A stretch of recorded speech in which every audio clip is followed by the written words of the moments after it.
అందరికీ నమస్కారం. నేను మీ స్టిక్కీ కృష్ణ. ఈరోజు మనకి వినాయక చవితి పండుగ. మన ఛానల్ చూస్తున్న పిల్లలకు, పెద్దలకు, సబ్స్క్రైబర్లకు, అలాగే ఛానల్ని కొత్తగా చూస్తున్న ప్రేక్షకులందరికీ నా నుంచి, మన ఛానల్ నుంచి వినాయక చవితి శుభాకాంక్షలు. పిల్లలు, ఈరోజు మనం ఆ వినాయకుడి గురించే చెప్పుకుందాం, సరేనా? ఈరోజు మన కథ వినాయకుడు. మన హిందూ ధర్మ పురాణాల ప్రకారం మనకి మొదటిగా మొదలైంది సత్యయుగం. ఆ సత్యయుగంలో దేవతలకు, రాక్షసులకు ఎప్పుడూ యుద్ధాలు జరిగేవి. ఆ యుద్ధంలో పాపం చాలామంది దేవతలు చనిపోయేవాళ్ళు. దేవతలందరూ పోయి విష్ణుమూర్తిని ప్రార్థించగా విష్ణుమూర్తి అమృతాన్ని సంపాదించి ఆ దేవతలకు ఇచ్చారు. ఆ అమృతాన్ని తాగిన దేవతలు అమరులయ్యారు. అప్పటినుంచి రాక్షసులు దేవతలతో ఎంత యుద్ధం చేసినా ఒక్క దేవుడికి కూడా ఏమీ కాలేదు. అందుకని రాక్షసులందరూ కలిసి రాక్షస గురువైన శుక్రాచార్యులు గారి సహాయంతో ఆదిపరాశక్తికి, శివునికి, విష్ణువుకు, బ్రహ్మకు తపస్సు చేసి వాళ్ళ దగ్గర నుంచి వరాలు పొందేవాళ్ళు. ఆ వరాలు వచ్చిన గర్వంతో మళ్ళీ ప్రజలపై, మునులపై, అన్ని మున్లోకాలపై, దేవతలపై యుద్ధాలు చేసి అందరినీ భయభ్రాంతులను చేసేవాళ్ళు. అలా మళ్ళీ అందరూ వెళ్ళి విష్ణువుకు, మహేశ్వరుడుకు విన్నవించుకోగా విష్ణు, మహేశ్వరులు ఇద్దరు కలిసి ఆ రాక్షసుల్ని సంహరించి లోక కళ్యాణం చేసేవాళ్ళు. అలాంటి ఓ ఇద్దరు రాక్షసుల మూలంగానే మనకు గణేశుడు పుట్టాడు. నీల, క్రౌంచుడు అని ఇద్దరు గంధర్వులు ఉండేవాళ్ళు. వాళ్ళిద్దరూ స్నేహితులు. వాళ్ళిద్దరూ జల్సాలకు, ఆటపాటలకు దాసోహమైపోయి వ్యామోహంలో ఉండేవాళ్ళు.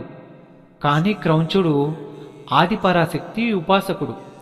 ఆదిపరాశక్తి దగ్గర శిష్యుడుగా ఉండి ఆమె నుంచి వరాలు పొందాడు.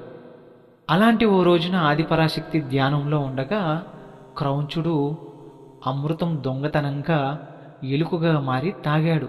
ధ్యానభంగమై లేచిన ఆదిపరాశక్తి ఆ క్రౌంచుడు అమృతం తాగడం చూసి, మూర్ఖుడా, నువ్వు ఏ ఎలక రూపంలో అయితే మారి దొంగతనంగా అమృతాన్ని తాగావో ఆ ఎలక బుద్ధి నీలో ప్రవేశించి నువ్వు అన్ని దరిద్రాలు చేస్తూ ఉంటావు.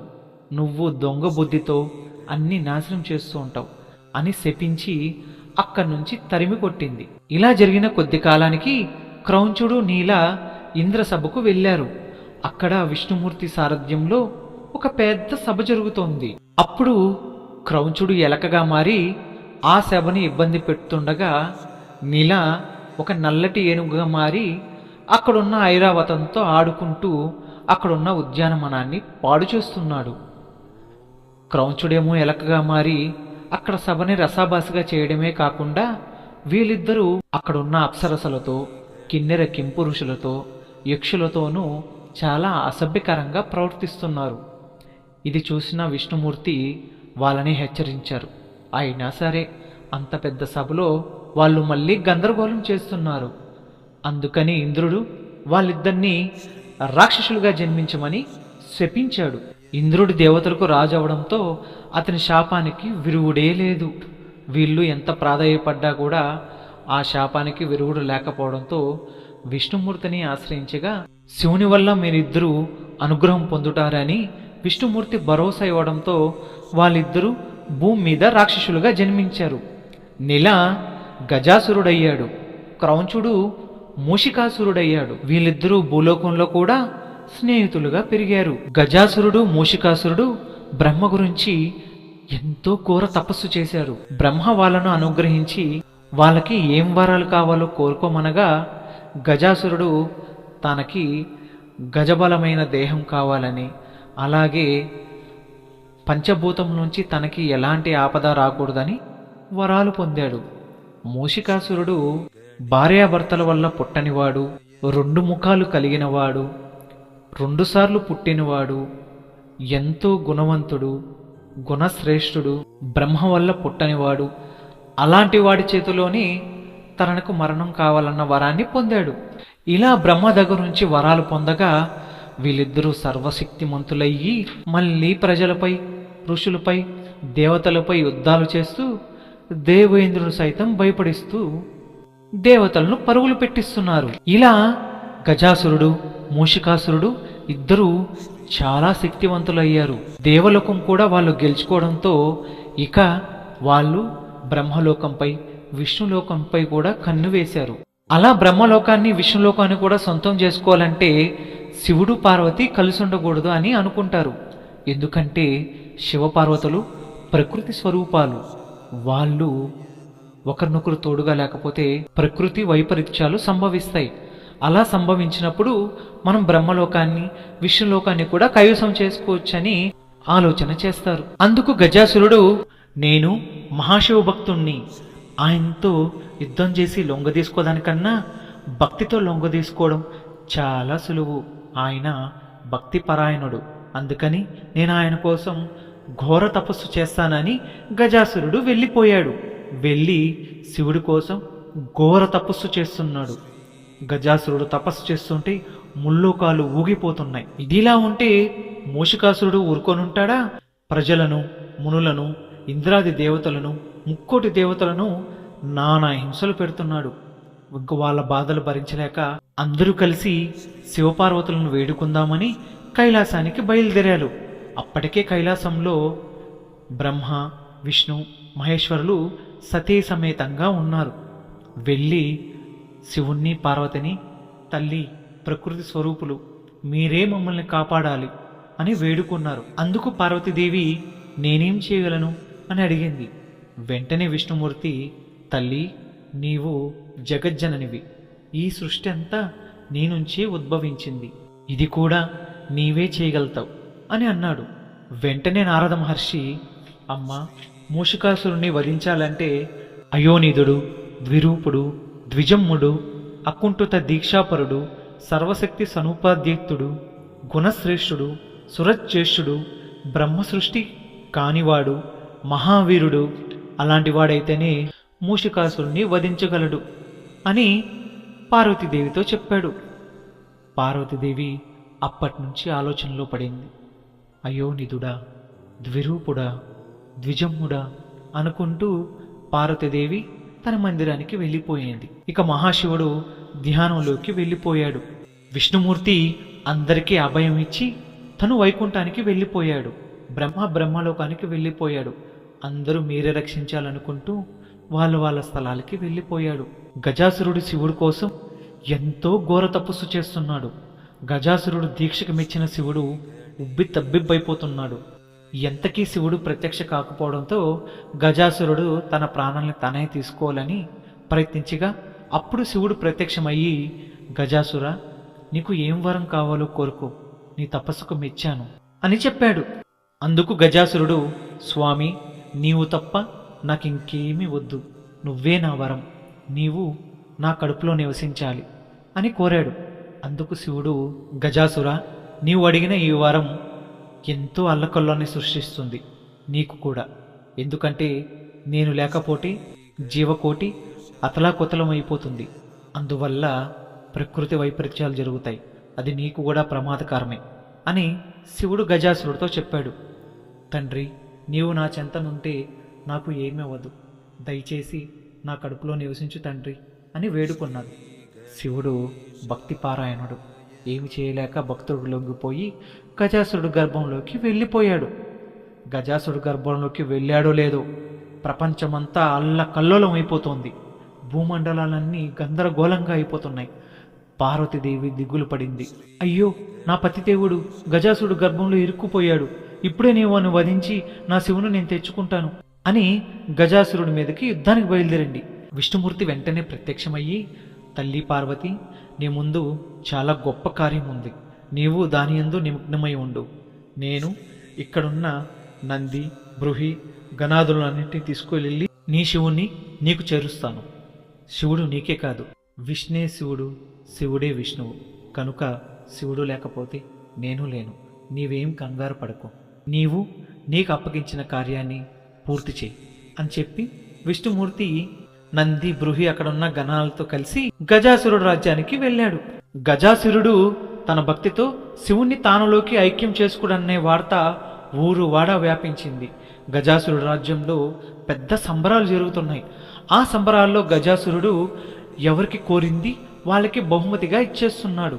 అక్కడికి ప్రత్యక్షమైన విష్ణుమూర్తి నందిని గంగిరెద్దుగాను, ఈయన గంగిరెద్దులాడించేవాడిగాను అక్కడున్న గణాలన్నింటినీ వాళ్ళ వెనకాల వాయిద్యాలు వాయించే వాళ్ళలాగా మార్చి, ఆ మేళతాళ వాయిద్యాలకి, ఆ గంగిరెద్దు ఆడే ఆటకి, ఆ గంగిరెద్దును ఆడించే వాడికి గజాసురుడు మైమరిచిపోయి, భలా భలా, ఎంతో బాగుంది, నా మనసుకు ఎంతో ఆనందాన్ని ఇచ్చింది మీ గంగిరెద్దు ఆట, మీకు ఏం వరం కావాలో కోరుకో అని గర్వం నెత్తికెక్కి మిడుసుపాటుతో ఏం కావాలో కోరుకోమని విష్ణుమూర్తి చెప్పగా, ఆ విష్ణుమూర్తి తన నిజస్వరూపంలోకి వచ్చి, వరమిచ్చావు గజాసుర, కనుక నీలో ఐక్యమైన మహాశివుణ్ణి మాకు అప్పజెప్పు అని కోరాడు. వెంటనే గజాసురుడు కోలుకొని తన వరగర్వంతో ఏం చేశాడో గ్రహించి పాపం బెంగపడ్డాడు. తాను ఎంతో ప్రేమించి జపించి సొంతం చేసుకున్న శివుణ్ణి మళ్ళీ ఇచ్చేయాలా అని ఎంతో బాధపడ్డాడు. గజాసురుడు మహావిష్ణువుతో, ఓ మహాప్రభో, ఇది నా చివరి కాలం అని నాకు తెలుస్తోంది. నేను ఎంతో ప్రేమించి నాలో ఐక్యం చేసుకున్న శివుణ్ణి నా చేతులతో నేను ఇవ్వలేను. మీరే శివుణ్ణి వేడుకొని ఆయన్ని మీతో పిలుచుకొని వెళ్ళండి అని మహావిష్ణువుతో చెప్పాడు. మహావిష్ణువు, అక్కడున్న గుణగణాలు, ఇంద్రాది దేవతలు అందరూ అక్కడికి ప్రత్యక్షమయ్యి చాలా గొప్పగా వేడుకున్నారు. భక్తి పార్వసుడైన మహాశివుడు గజాసురుడి గర్భాన్ని చీల్చుకొని బయటకి ప్రత్యక్షమయ్యాడు. గజాసురుడు నొప్పి తట్టుకోలేక బాధతో కిందకి కుమిలిపోయాడు.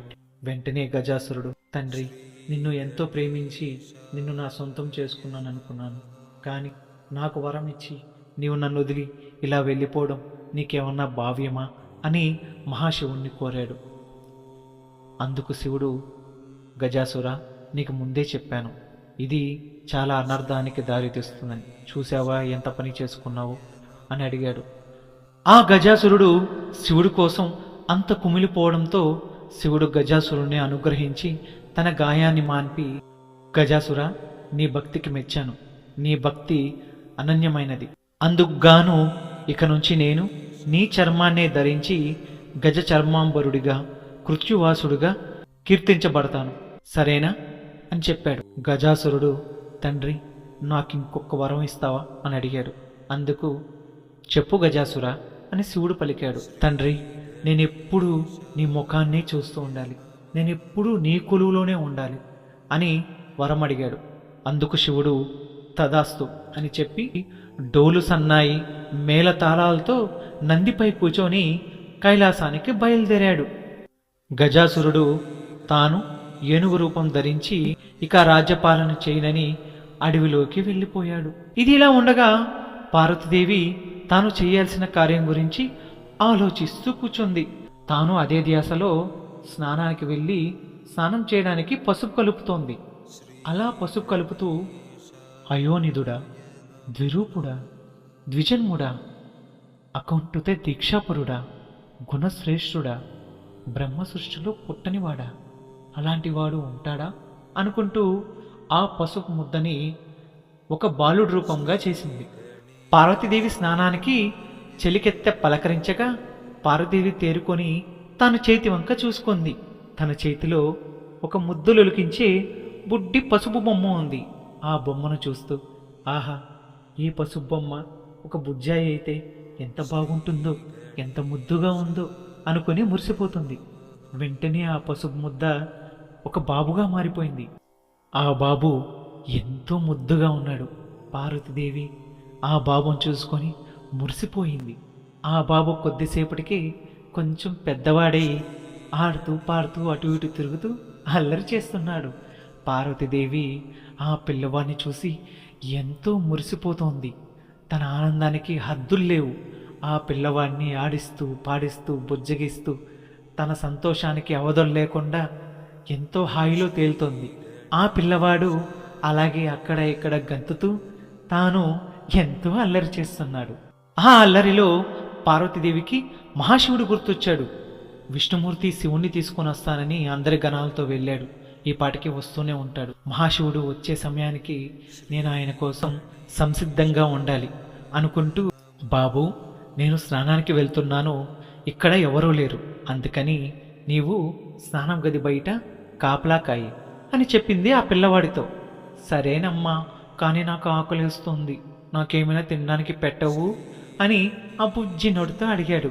అందుకు పార్వతీదేవి మురిసిపోతూ బిడ్డ నోరు తెరిచి అడిగాడని గారెలు, బూరెలు, అరిసెలు, ఉండ్రాళ్ళు, కజ్జికాయలు, కుడుములు, పిండి వంటలు అన్నీ ప్లేట్లో పెట్టి, ఇది తింటూ కాపలాగా అయి తండ్రి, నేను వెళ్ళి స్నానం చేసి వెంటనే వచ్చేస్తానని చెప్పి స్నానపు గదిలోకి వెళ్ళింది.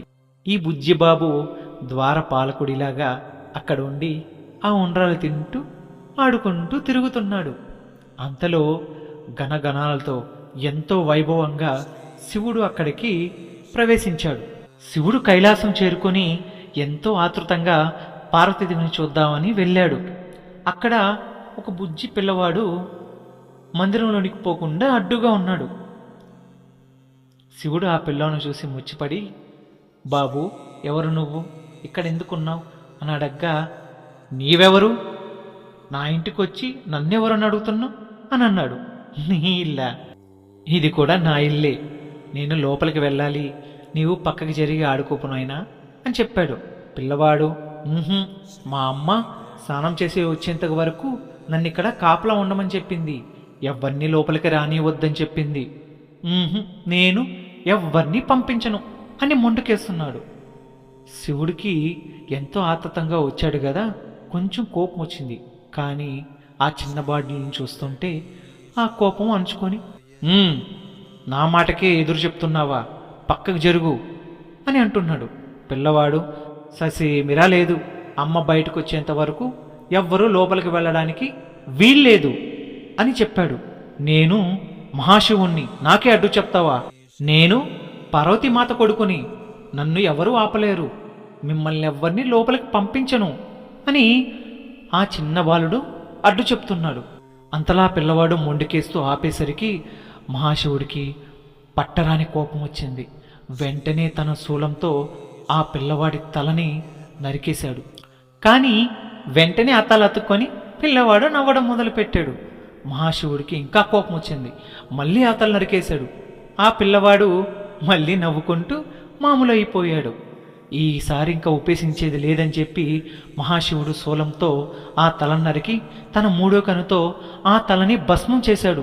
ఆ పసిపిల్లవాడు అమ్మా అంటూ చనిపోయాడు. వెంటనే పార్వతి ఉలిక్కిపడి స్నానపు గదిలోంచి పరిగెత్తుకుంటూ వచ్చింది. బిడ్డను మొండెం లేకుండా అలా చూసిన పార్వతీదేవి ఎంతో బాధతో కుంగిపోయింది. తండ్రి, నా బిడ్డ, నీకు ఇలాంటి గతి పట్టిందా అని కోపంతో ఊగిపోతూ అలా చూసింది. అక్కడ మహాశివుడు, మీరా నా బాబుని పొట్టను పెట్టుకుంది అని మహాశివుని అడిగింది. ఈ పిల్లవాడు నీ బాలుడా, ఎలా పుట్టాడు దేవి అని అడిగాడు మహాశివుడు. నేను దేవతలు మూషికాసురుని చంపడానికి ఎలాంటి బాలుడు కావాలని వర్ణించగా దాన్ని ఆలోచిస్తూ స్నానానికి పెట్టుకున్న పసుపు కొమ్ముతో ఈ బొమ్మను తయారు చేశాను. ఈ బాలుడు ఎంతో ముద్దుగా ఉండడంతో వాడికి ప్రాణం పోశాను. నా కన్న తండ్రి పొట్టను పెట్టుకున్నాడు అంటూ పరమశివుడిపై కోపాన్ని చూపించింది. పార్వతీదేవి కోపానికి భూలోకాలు దద్దరిల్లిపోతున్నాయి. నా బిడ్డని బ్రతికించకపోతే ఈ లోకాన్ని నాశనం చేస్తాను అని పార్వతీదేవి ఉగ్రరూపం దాల్చింది. వెంటనే అక్కడికి సర్వదేవతలు, బ్రహ్మ, విష్ణు అందరూ కలిసి అక్కడ ప్రత్యక్షమయ్యి పార్వతీదేవిని శాంతింపజేసి, తల్లి తల్లి తల్లి వేదన మాకు అర్థమవుతుంది, బిడ్డను కోల్పిన నువ్వు బాధపడడంలో ఎలాంటి తప్పు లేదు, కానీ పరమశివుడికి తెలియకుండా జరిగింది.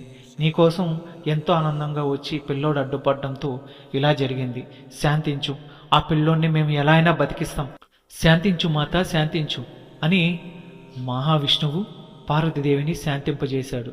కానీ పిల్లోడిని ఒళ్ళో పెట్టుకొని పార్వతీదేవి ఏడుస్తూ కూర్చుంది. అయ్యో నా చిట్టి తండ్రి, పుట్టి కాసేపైనా కాలేదే, అప్పుడే నీకు ఇలాంటి గతి పట్టిందా, నీ కన్న తండ్రి చేతులు గుండాని నీవు చనిపోయావా అంటూ బాధపడుతుంది. పార్వతీదేవి బాధపడుతుంటే శివుడు చూస్తూ ఊర్చుకోలేకపోయాడు. వెంటనే పార్వతీదేవి దగ్గరికి వెళ్ళి, పార్వతి, నీవు బెంగపడుకో, మన కుమారుణ్ణి నేను కాపాడుతాను అంటూ నందిని, బృహిణి అక్కడున్న గణాలను పిలిచి, ఉత్తర దిక్కున ఎవరైతే తలబెట్టి పడుకో ఉంటారో ఆ తల నరికి తీసుకురండి అని చెప్పాడు.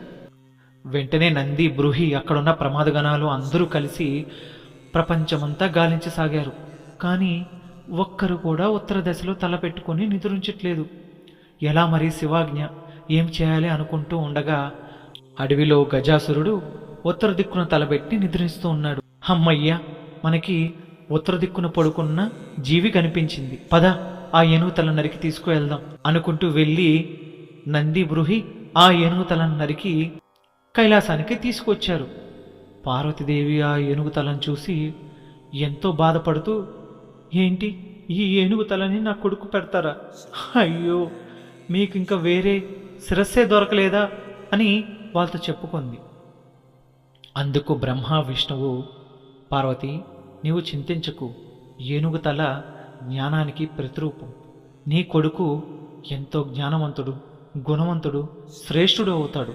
ఏనుగు తల శుభానికి సూచకం, నీవు బెంబేలెత్తకు అనుకుంటూ పార్వతీదేవిని ఓదార్చి మహాశివుడు ఆ ఏనుగు తలను ఆ పిల్లవాడిగా అతికించి పిల్లవాడికి ప్రాణం పోశాడు.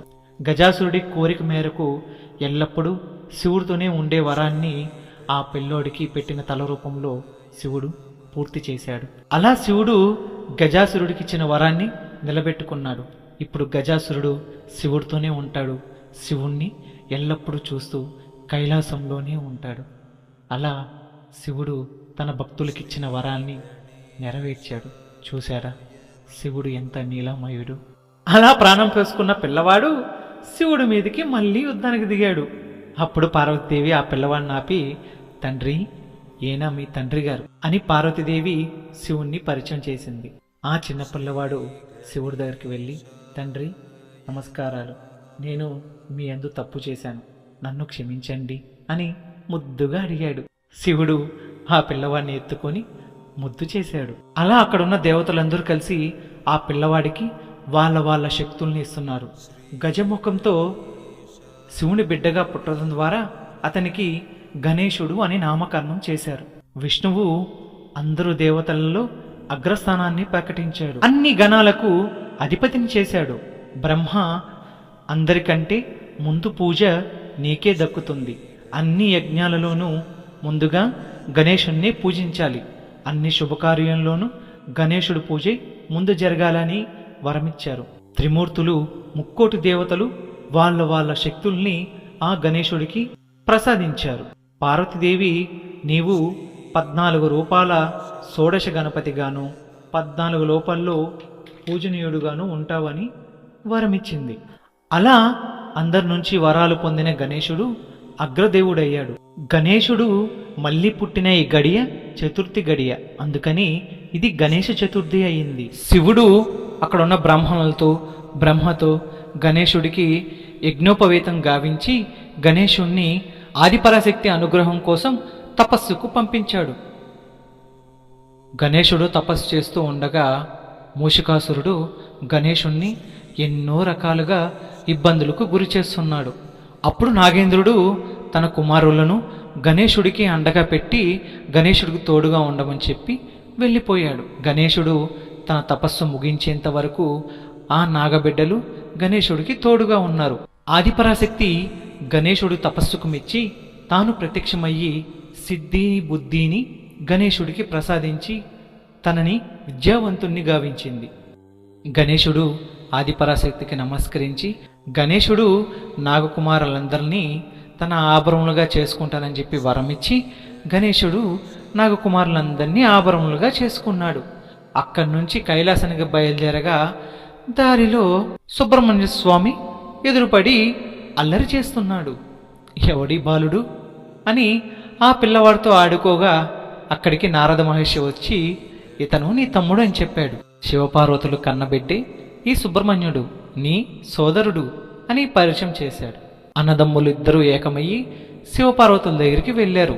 గణేశుడు అన్ని విద్యలు అభ్యసించి అక్కడికి రావడంతో ఇక గణాధిపత్యం ఇద్దామనుకున్నప్పుడు సుబ్రహ్మణ్యుడు, ఆహా, అన్నయ్య కంటే నేనే గొప్ప, నాకే కావాలి గణాధిపత్యం అనుకుంటూ అల్లరి చేశాడు.